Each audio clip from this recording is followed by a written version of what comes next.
കഴിഞ്ഞ 31 വർഷമായിട്ട് Jack constructions private limited, അതിപ്പോൾ ആയതാണ്, പണ്ട് ജാക്ക് കൺസ്ട്രക്ഷൻ ആയിരുന്നു. അപ്പോൾ 31 വർഷമായിട്ട് നമ്മൾ ഈ ഫീൽഡിൽ പ്രവൃത്തി പരിചയമുള്ള ഒരു സ്ഥാപനമാണ്. അപ്പോൾ ഈ 31 വർഷമായിട്ട് പലരുടെയും പ്രശ്നങ്ങൾ പരിഹരിക്കുന്ന ഒരു സ്ഥാപനമായിട്ടാണ് ഇത് ഓടിക്കൊണ്ടിരിക്കുന്നത്.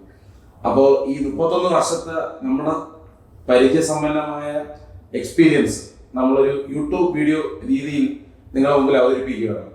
അപ്പോൾ ഒരു സാധാരണ മനുഷ്യൻ അല്ലെങ്കിൽ ഒരു ഇടത്തലക്കാരൻ അല്ലെങ്കിൽ ഒരു സമ്പന്നനായിക്കോട്ടെ, അവർ ഒരു സ്ഥലം മേടിച്ച് വീട് പണിയുന്നതിൻ്റെ ഓരോ സ്റ്റേജിലും അറിയേണ്ട ഒരു ടോപ്പിക് നിങ്ങളുടെ മുമ്പിൽ അവതരിപ്പിക്കുകയാണ്. ഇന്ന് എൻ്റെ കൂടെ ഉള്ളത് നമ്മുടെ കമ്പനിയുടെ ഡയറക്ടറായ ശ്രീ ജാക്സൺ വിൻസെന്റ് ആണ്. അദ്ദേഹം ഒരു സ്ട്രക്ചറൽ എഞ്ചിനീയറാണ്. അപ്പോൾ അദ്ദേഹവും ഞാനും തമ്മിൽ നിങ്ങൾക്ക് വേണ്ടി പല ടോപ്പിക്കുകൾ ഡിസ്കസ് ചെയ്യുന്നു. അതുകൊണ്ട് സ്കിപ്പ് ചെയ്യാതെ വീഡിയോ മൊത്തം കാണുക, സബ്സ്ക്രൈബ് ചെയ്യാൻ മറക്കൂല എന്ന് വിചാരിക്കുന്നു.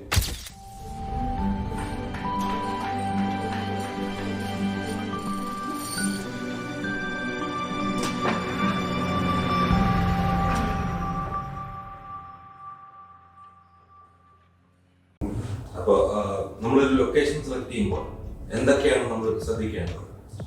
പൊതുവായിട്ട് നമ്മൾ കാണുന്ന ഒരു കാര്യം, നമ്മൾ ഒരു ബ്രോക്കർ വഴിയാണ് ഒരു സ്ഥലം കാണുന്നത്, അല്ലെങ്കിൽ പത്രത്തിലൊരു പരസ്യം കാണും, അല്ലെങ്കിൽ ഇപ്പോഴത്തെ കാലത്താണ് ഇന്റർനെറ്റ് കാണും, അല്ലെങ്കിൽ നമ്മുടെ ഒരു മാമനോ മാമിയോ അല്ലെങ്കിൽ നമ്മുടെ വലിയച്ഛനോ അല്ലെങ്കിൽ നമ്മുടെ അച്ഛനോ അമ്മയോ ഒരു സ്ഥലം പറയും.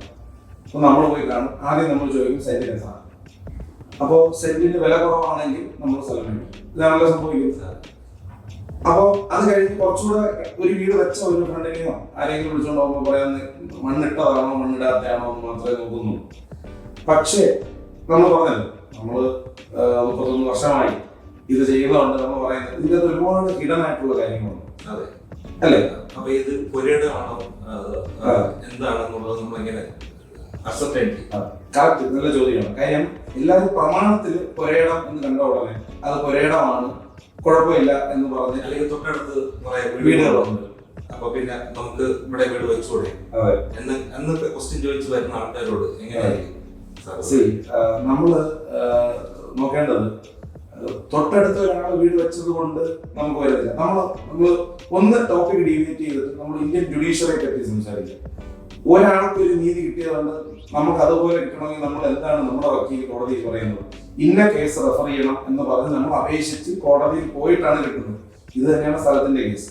അയാൾ എന്ത് എക്സംഷൻ മേടിച്ച് ചെയ്താൽ അതേ എക്സംഷനിലൂടെ നമ്മൾ പോകണം. ചിലപ്പോൾ അതൊരു ആഴ്ചയാവാം, 6 മാസമാവാം, 1 വർഷമാവാം, 5 വർഷമാവാം, 10 വർഷമാവാം.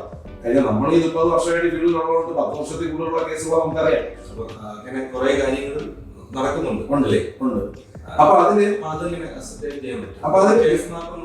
ആപ്ലിക്കേഷൻ അപ്പൊ അതിനെപ്പറ്റി എങ്ങനെയായിരിക്കും? കേസ് മാർക്കിന് മുമ്പ് തന്നെ നമ്മളൊരു സ്ഥലം കാണുമ്പോൾ നേരത്തെ പറഞ്ഞ പോലെ നമ്മൾ പല രീതിയിൽ നമുക്കൊരു സ്ഥലം വന്നു കിട്ടും. നമുക്ക് ഇഷ്ടപ്പെടും.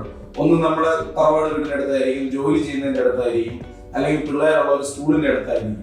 പക്ഷെ അവിടെ നമ്മളിപ്പോ ആദ്യം പറഞ്ഞില്ല, ഞാൻ നേരത്തെ പറഞ്ഞ പോലെ പ്രമാണത്തില് പുരയിടം എന്നുള്ളതാണെങ്കിൽ കരരസീതില് പുരയിടമാണോ ഒന്ന് ചെക്ക് ചെയ്യാം, അതൊരു ഓപ്ഷൻ.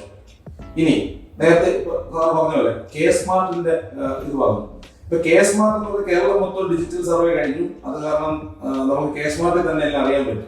ഇപ്പൊ കേസ് മാർട്ടിൽ നോക്കിക്കഴിഞ്ഞാൽ ഇവിടെ എന്തൊക്കെ റെഗുലേഷൻസ് അപ്ലൈ ചെയ്യുന്നു, അതായത് കേരളത്തിൽ മൊത്തത്തിൽ ഒരു മാസ്റ്റർ പ്ലാൻ എന്നൊരു സംഭവമുണ്ട്, പിന്നെ ഡിസ്ട്രിക്ട് ടൗൺ പ്ലാനിങ് സ്കീം എന്ന് പറഞ്ഞൊരു സാധനമുണ്ട്, പിന്നെ റൂട്ട് ലെവലിലുള്ള സ്കീംസ് ഉണ്ട്. അപ്പൊ ഇത് 3 സ്കീംസിലും ഓവർ റൂൾ ചെയ്യുന്ന ചില കാര്യങ്ങളുണ്ട്. അപ്പൊ അതൊരു പ്രൊഫഷണലി ഒരു ക്വാളിഫൈഡ് ആയിട്ടുള്ള ഒരു എഞ്ചിനീയർക്കോ അല്ലെങ്കിൽ ഒരു ആർക്കിടെക്റ്റിനോ മാത്രമേ ഇത് ഹെൽപ്പ് ചെയ്യാൻ പറ്റുള്ളൂ. അല്ലാത്തവർക്ക് ഇത് ചെയ്യാൻ പറ്റണമെന്നില്ല.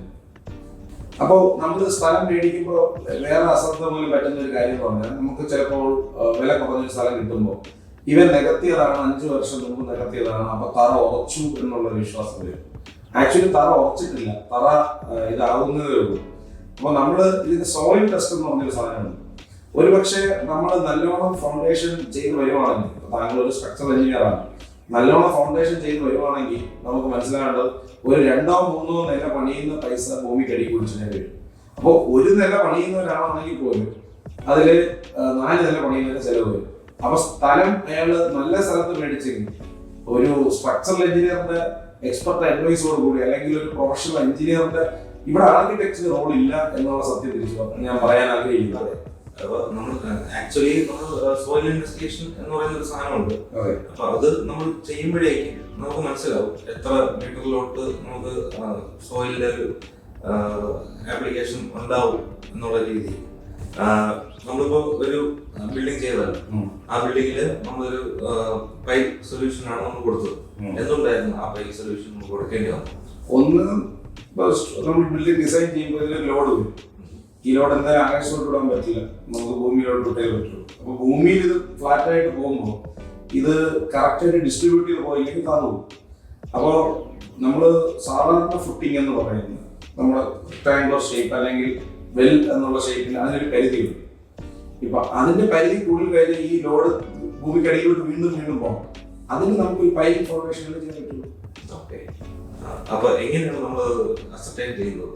അതായത് ഈ നമുക്കൊരു പൈല് വേണോ അതോ ഫുട്ടിങ് വേണോ എന്നുള്ളത് എങ്ങനെയാണ്? അവിടെയാണ് നമുക്ക് ഇതിന് ഈ ഒരു പാർട്ടിന് ആർക്കിടെക്ടിന് യാതൊരു റോളും ഇല്ല. അതൊരു സത്യമാണ്. ഇപ്പൊ പലപ്പോഴും ഇൻഡസ്ട്രി ആർക്കിടെക്ട് ഡോമിനന്റ് ആണ്, അത് നല്ലത് തന്നെയാണ്. എങ്കിലും ഈ ടെക്നിക്കലി കാര്യങ്ങൾ വരുമ്പോൾ എഞ്ചിനീയേഴ്സ് തന്നെയാണ് അതിൽ ചെയ്യുന്നത്. അതിന് ക്വാളിഫൈഡ് വെറും ഒരു എഞ്ചിനീയർ പോലെ എംടെക് ഇൻ സ്ട്രക്ചറൽ എഞ്ചിനീയറിംഗ് കഴിഞ്ഞ ആൾക്കാർ തന്നെ ഇത് ചെയ്യണം.